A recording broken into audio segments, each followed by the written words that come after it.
Meanwhile, Hong Kong continues to protest. 11 weeks and counting. The numbers keep swelling on the streets despite everything that China has thrown at them. Tear gas, batons, compromise formulas, threat of the army. The people of Hong Kong remain undaunted.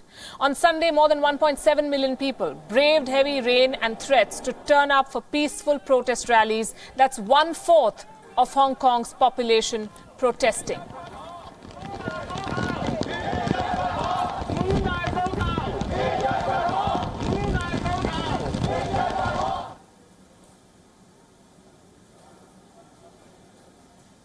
Armed with umbrellas, they defied a police ban to hold rallies. Protesters flooded into Victoria Park. After weeks of suffering police aggression, they were determined to avoid any clashes with the police.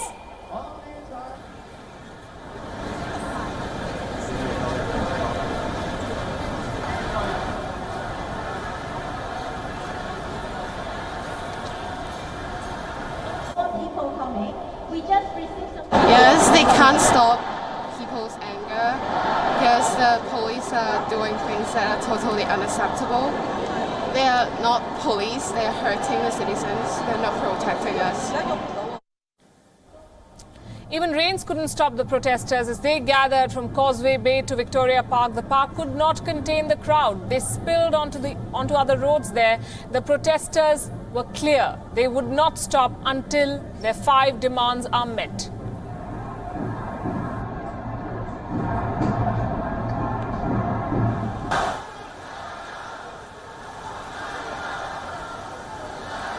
How long it will last, it all depends on the government, because Hong Kong people will soldier on until we see our 5 demands to be responded.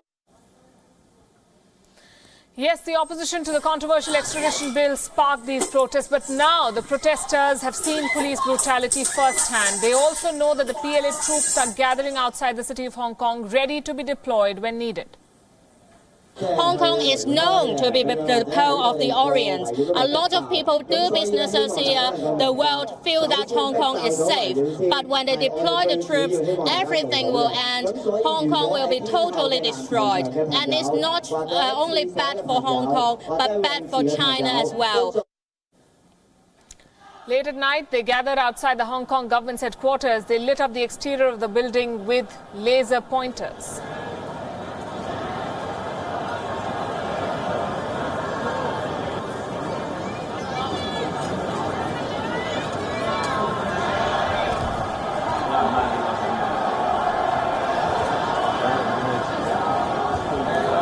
Now take a look at the time-lapse protests at Victoria Park. Look at these images.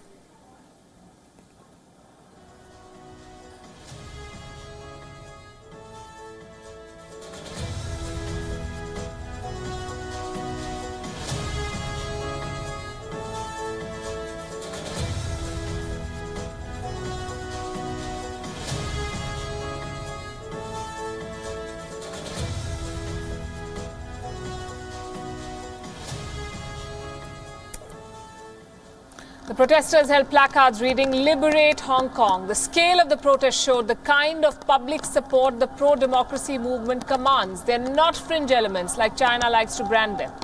After the violent scenes at Hong Kong's international airport last week, Sunday's protest showed that these people were adapting.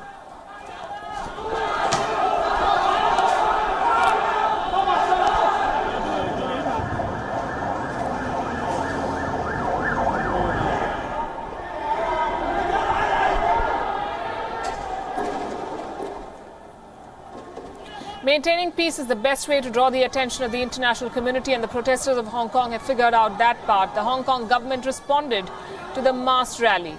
It said that protests cause inconvenience to people and said that it is important to restore social order. The government also said that it will begin sincere dialogue with the public. It's an interesting stance. On the one hand, China is mobilizing troops. On the other hand, there are assurances of a sincere dialogue. Activists, though, still express fear, a Tiananmen Square-sized fear.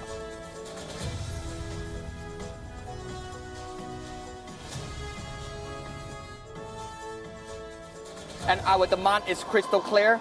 We hope President Xi could realize that sending troops to Hong Kong is not the way out. Never want to miss out on an opportunity. US President Donald Trump linked trade talks with China to the situation in Hong Kong, and Trump too invoked the Tiananmen Square massacre.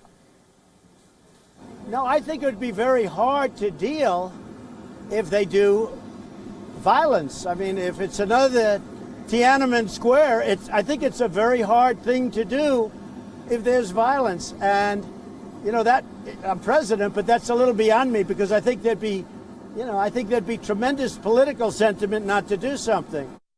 Hong Kong worked out in a very humanitarian fashion. I hope President Xi can do it.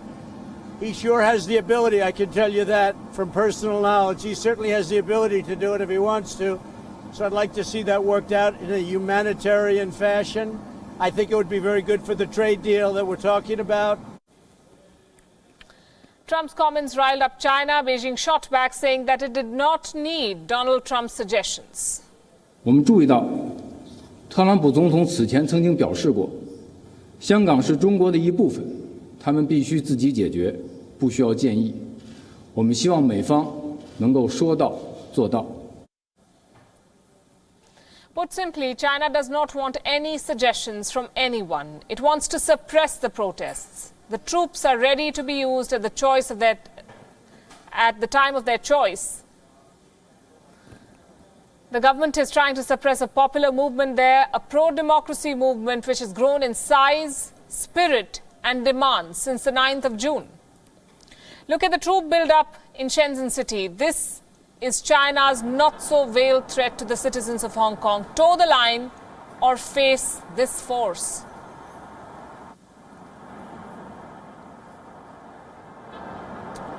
This is the kind of Chinese army build-up very close to Hong Kong. The violent scenes over the last few months are chilling the brute force of China's authority to bulldoze unarmed protesters.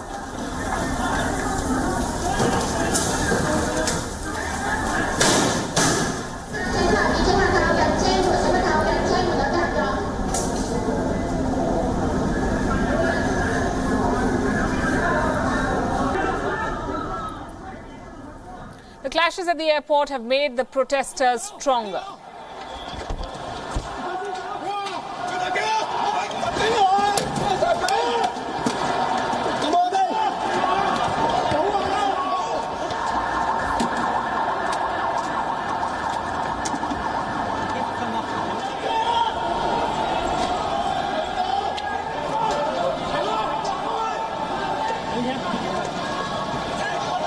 Since the ugly scenes at the airport, the protesters have organized peace rallies and now the mega march on Sunday.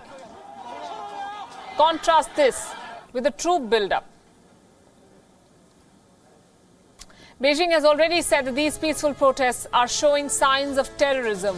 These are words of the Chinese state, signs of terrorism. Yesterday's rally proves that the Hong Kong protest is a movement of the people of Hong Kong. Their peace is being met by Beijing's force.